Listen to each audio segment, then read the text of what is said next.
In a thrilling night of football, Barcelona thrashed Juventus 30, with Leo Messi starring.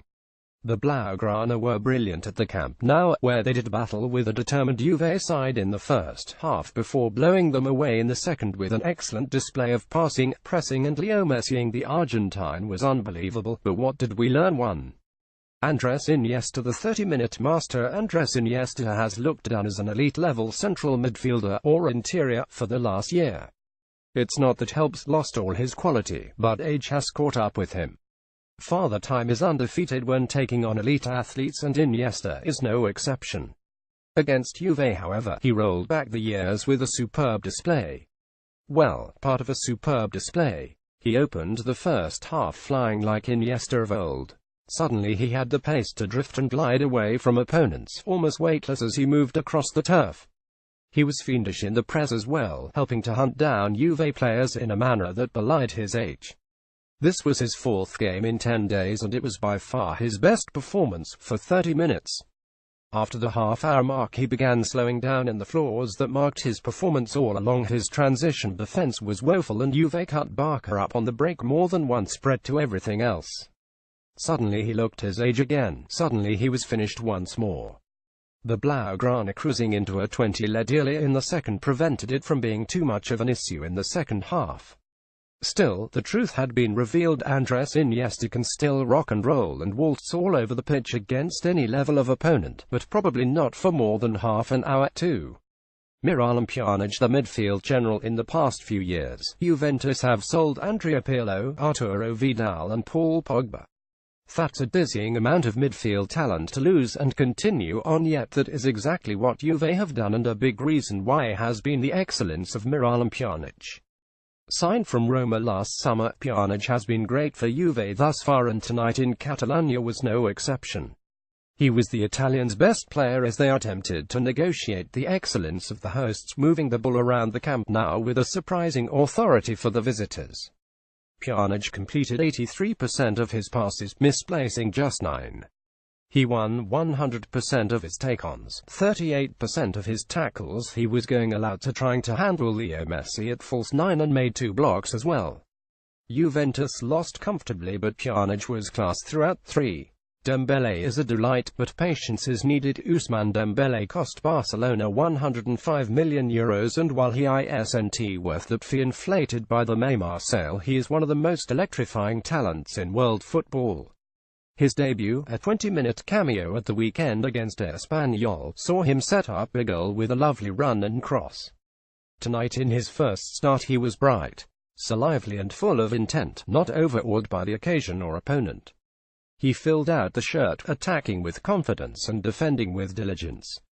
But in the second half especially, he definitely looked like a player who had only trained for 1 week. Passes went astray, touches were heavy, sometimes he would dribble by 2 defenders only to run into a third. If he were Neymar, fans would be understandably frustrated with such a profligate showing. But he's not Neymar. He's a 20-year-old starting just his second full season as a first-team regular. Ousmane Dembele is sensational, but there is much for him to learn.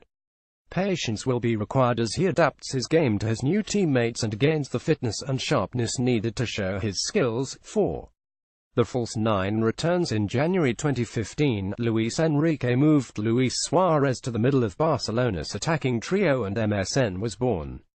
This was also the end of the phenomenal period where Leo Messi played false 9, taking a role that Francesco Totti brought back into the imagination to whole new levels. But now, after a 2.5-year hiatus, the false 9 is back. Ernesto Valverde put Messi at the heart of his side, and thus far Messi has responded with one supreme performance after another. Tonight Juventus, the team that thwarted Barca ambitions last season, were swatted aside with ease. And it really was easy, at least that's how it seemed. Messi was utterly imperious against Juve. He ran the show from midfield and up front, roaming all over the pitch and constantly causing danger. He began attacks, he ended attacks, he took his 3-game scoreless streak against Gianluigi Buffon and broke it in half across his knee.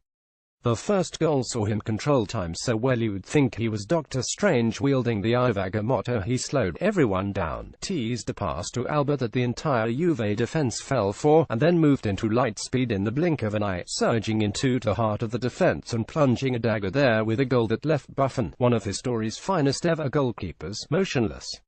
His second goal, the club's third, saw him pick up a through ball from Iniesta and drift infield, leaving Alexandro and Mehdi Benatia stumbling in the boots trying to avoid doing a Boateng and then scorching a fireball of a shot into the side of Buffon's net, killing the game.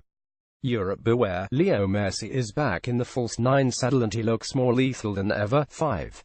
Nelson Semedo is the perfect signing. When Pep Guardiola began his footballing revolution, one of the key signings was Dani Alves. Although because he was a right-back, the Brazilian's importance was overlooked by many but not all. Now, as Barcelona look to start a new era of dominance, they once again have a brilliant right-back that is absolutely essential to their success. Against Juventus, Nelson Semedo was absolutely sensational. Probably the best player on the pitch besides Leo Messi, especially in the first half when Juve were Barca's equal and really giving as good as they got.